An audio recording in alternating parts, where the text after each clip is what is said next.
Good day. My name is Anna Muratova, and the theme of our work is machine learning methods for demographic data analysis. I will present the results of the analysis of demographic sequences obtained using various methods such as decision trees, variants of custom kernel in the SVM method, and neural networks, recurrent neural network and convolutional neural network. The comparison of the accuracy of these methods will be presented. The study of demographic sequences using data mining methods allows to extract more information, identify and interpret interesting dependencies in the data. Demographers investigate the relationship between events and identify frequently occurring sequences of events in the life trajectory of people. This helps to understand how the demographic behavior of different generations in different countries has changed, and also it allows you to track changes in how people prioritize family and work, and also to compare the stages of growing up of men and women. One of the common demographers' tasks is to predict next event in a person's life, taking into account all of the features and events that have already happened. Another task is to determine the dependence of events for the gender attribute. Data for the work is obtained from the Scientific Laboratory of Socio-Demographic Policy at High School of Economics, and it contains results of about 6,000 people, including 3,000 men and women. There are features of people, gender, generation, type of education, location, religion, and frequency of church attendance. Also, in the database, for each person, the dates of birth and the dates of significant events in their lives are indicated, such as partner, marriage, breakup, divorce, education, work, separation from parents, and birth of a child. The first method that I used is decision trees with events encoding. To compare the accuracy of different decision trees, three types of event encodings were used: binary, time, and pairwise. And also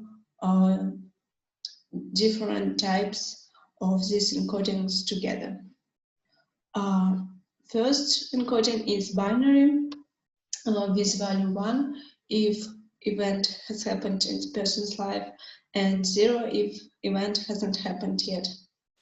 Time encoding with age in months of when the event happened, and pairwise encoding with pairs of events to mark type of mutual dependency. Symbol S means that first event happened before second, or second event haven't happened yet. Symbol more means otherwise. Equal if two events happened at the same time, and N if both events haven't happened yet. In this table, represented comparison of classification accuracy of different encoding schemes for gender prediction. It can be seen that time-based encoding is better than binary and pairwise. Also, adding these encodings to time-based encoding slightly lower their accuracy. The best accuracy is obtained for all of the three encodings together with accuracy of 0.69. Let's consider this decision tree. Here is a part of big decision tree with the highest probabilities. It can be seen that if the marriage was before 20 years or 247 months, then with the probability of 77%, it is woman. In this table represented some other patterns from this decision tree. For example, if first job was after 21 and marriage after 29 years old, then with probability of 70%, these events more likely would happen for men. And if first job was from 18 to 20, marriage from 20 to 22, breakup after 27, and divorce after 30, then these events are more likely for women. In this table, represented comparison of classification accuracy of different encoding schemes for the next event prediction. It can be seen that the best classification accuracy of 0.88 is obtained with binary encoding scheme. Also, adding a pairwise encoding to time-based encoding, as well as adding binary encoding to pairwise encoding, slightly improves their own accuracy result. Time-based encoding scheme here is the worst in accuracy. Let's look at the decision tree for binary encoding since it gives the best accuracy. In this decision tree, the best predicted next events are colored in red and orange, and they have the highest probabilities. For example, following the best in the tree, if event education didn't happen yet and event work already happened, then with probability of 98%, the next event will be education. If the event education already happened, but event child didn't happen yet, then with probability of 79%, the next event will be marriage. If events education and work didn't happen yet, and education type is general, then with probability of 74%, the next event will be education. In this table represented some other patterns from this decision tree. For example, if events education, separation from parents, and childbirth already happened, then with probability of 98%, the next event will be job. The next method is SVM with special kernel function. Since demographers are interested in sequences of events without discontinuity, the following similarity measures without discontinuities were derived: common prefixes, all common subsequences, and longest common subsequence. Common prefixes similarity measure is equal to the length of the longest common sequence prefix divided by the length of the longest sequence. Longest common subsequence similarity measure is equal to the length of the longest common subsequence divided by the length of the longest sequence. And all common subsequences similarity measure is equal to the sum of the numbers of common subsequences of S and T without discontinuities of length k for all of the common subsequences.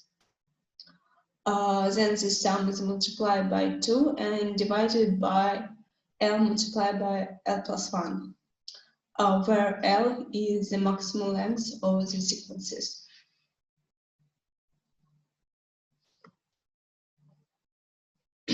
Let's consider special covariance in the SVM method.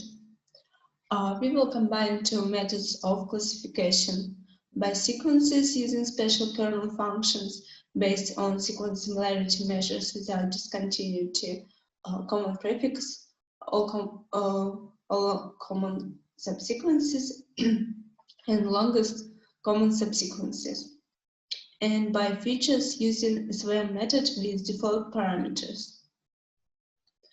This can be done using the probabilities of referring to a certain class calculated by the SVM method. Having obtained the probability tables for each method, we can classify based on the weighted sum of the probabilities of the two methods. Since the methods give different classification accuracies, the final probability of assigning an object to a class is calculated by the following formula. Results of classification by sequences, by features, and by weighted sum of probabilities of sequences and features for gender and next-event prediction are presented in the table. From the table, we can see that the highest accuracy for the gender prediction is 0.67, which is obtained with custom kernel function common prefix using weighted sum of probabilities. Weighted sum of probabilities for the case of next event prediction gives lower results due to the small accuracy of classification by features. The best result for this case is obtained with custom kernel function or common sequences for sequences only with accuracy of 0.91.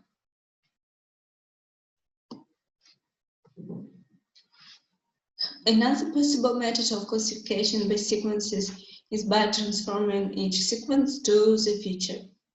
After that, existing methods of classification by features could be used. There are about 6,000 sequences in a dataset, where 1,228 sequences are unique. Let's consider the sequences as a feature, taking 1,228 different values. So each sequence will be assigned a specific number. In the table presented classification by features and sequences transform into features for gender and next event prediction. For both cases, we obtained approximately the same accuracy of 0.71 for the patterns of the strong man and woman, and accuracy of 0.77 for the next event prediction.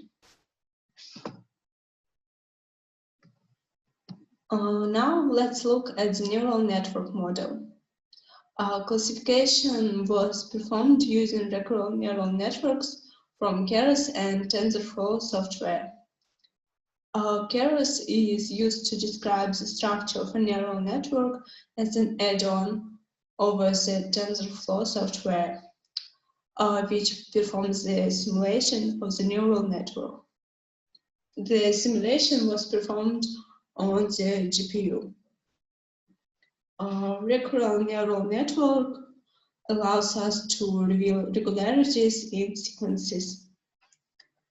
3 types of recurrent pairs were compared in Keras: simple RNN, GRU, and LSTM.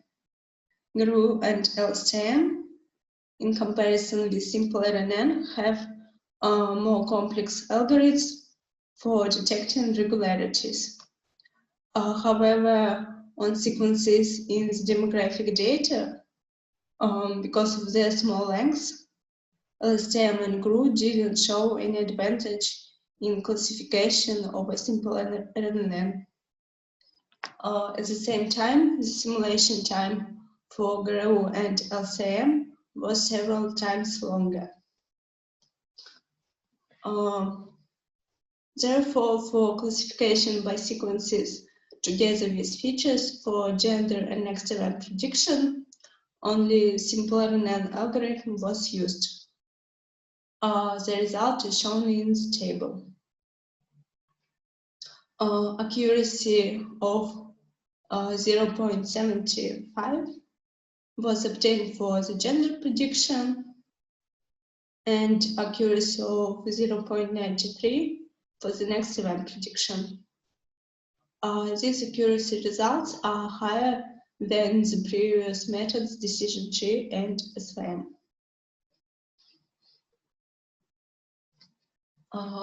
Also, we use convolutional layers for sequences. Several years ago, recurrent neural networks were preferable for sequences. But in the last years, convolutional networks become much more used for sequences. The most important reason for that is parallelism for convolutional models training. Recurrent networks are sequential by nature, and usually they need much more time for training. Convolutional network got better results than recurrent neural network and in less time. In this table, we can see that for gender prediction, the convolutional network model got test accuracy of 0.78, and for the next event prediction, it got test accuracy of 0.93. This table shows a comparison of the accuracy of all classification methods we used before: decision trees, SVM with custom kernels, and neural networks. From the table, it can be seen that the highest classification accuracy in both cases, gender prediction and next event prediction, is obtained with convolutional neural networks, which means that it is an optimal method for these tasks. Also, accuracy for prediction of the next event in person's life is higher in all of the methods than the accuracy of gender prediction. That's it. Thank you.